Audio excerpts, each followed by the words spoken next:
Today I'm gonna be making a video about how to adjust the valves in an overhead Briggs or pretty much any similar small engine. Whether it's a Honda, the process will be pretty much exactly the same. First of all, you need to make sure your engine is cold. So if your mower's been sitting outside in weather like this, overnight, that's good, but it just needs to be not run like overnight. It doesn't matter if it's summertime, but whatever. And this is a process that you probably want to do about once a year. So the first thing that you need to do is well, you want to make sure that the engine is at top to center on compression stroke. And the best way to do that is to spin the engine backwards until you feel compression, because you won't be able to feel the compression if you spin it the normal way because of the decompression mechanism. Once it's anywhere on the compression stroke, you'll be fine. And but similarly, you can take the valve cover off and check through there.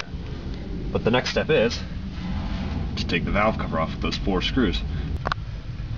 Alright, so take your wrench, go ahead and start unscrewing the 4 bolts that hold the valve cover on.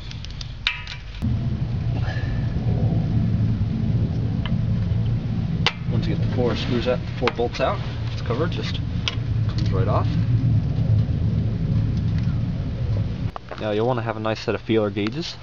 Before you adjust the valves, it's always a good idea to check them and see what clearance they're at, because if they're already fine, then you don't need to mess with them.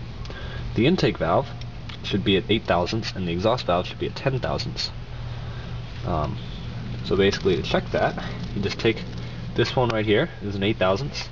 So we're going to stick this between the rocker arm and the top of the valve stem there, and I can feel that that's kind of tight in there. Alright, and now we're going to go down to the 6 thousandths, which is this one. See if this one fits. Nope.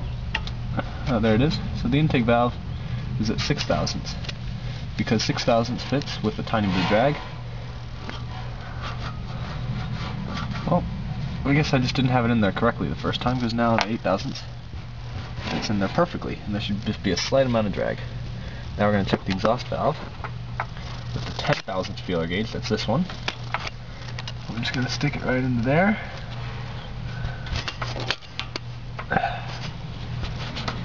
Now that one's kind of tight. This is normal. The exhaust valve usually tightens up. So in order to adjust it, we're going to need a Torx bit or an Allen wrench if you're lazy like me and don't have a Torx wrench, and a 10mm, or more accurately 3/8 box wrench or end wrench. Alright, I got a Torx driver. So now, since this valve needs to be adjusted, what you do is you take your Torx driver and you, while holding this thing, you loosen the little lock nut in the center, and now the outer nut can move. And what we're going to do is we're going to loosen it a tiny bit, then tighten the Torx lock nut in the middle.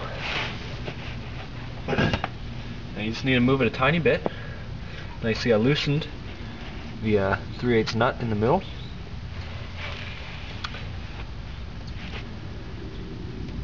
Alright, and now we're going to take the 10 thousandths feeler gauge and slide it between the valve stem and the rocker. And there's just a perfect amount of drag there. And that's all you want. Now I'm just going to make sure that this is fine. I'm just going to tighten up this the lock nut in the middle and check the one on the intake valve. They're both good.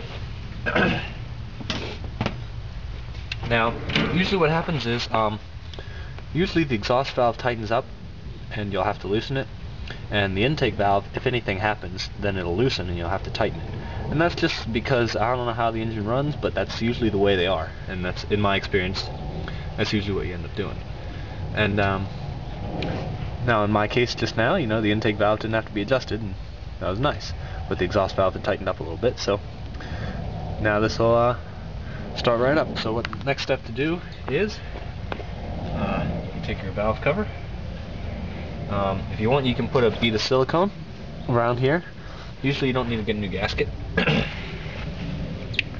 Alright, so we're just going to put the cover on there and start threading these 4 bolts in. Alright, once you got that all done, you're ready to try to start it up.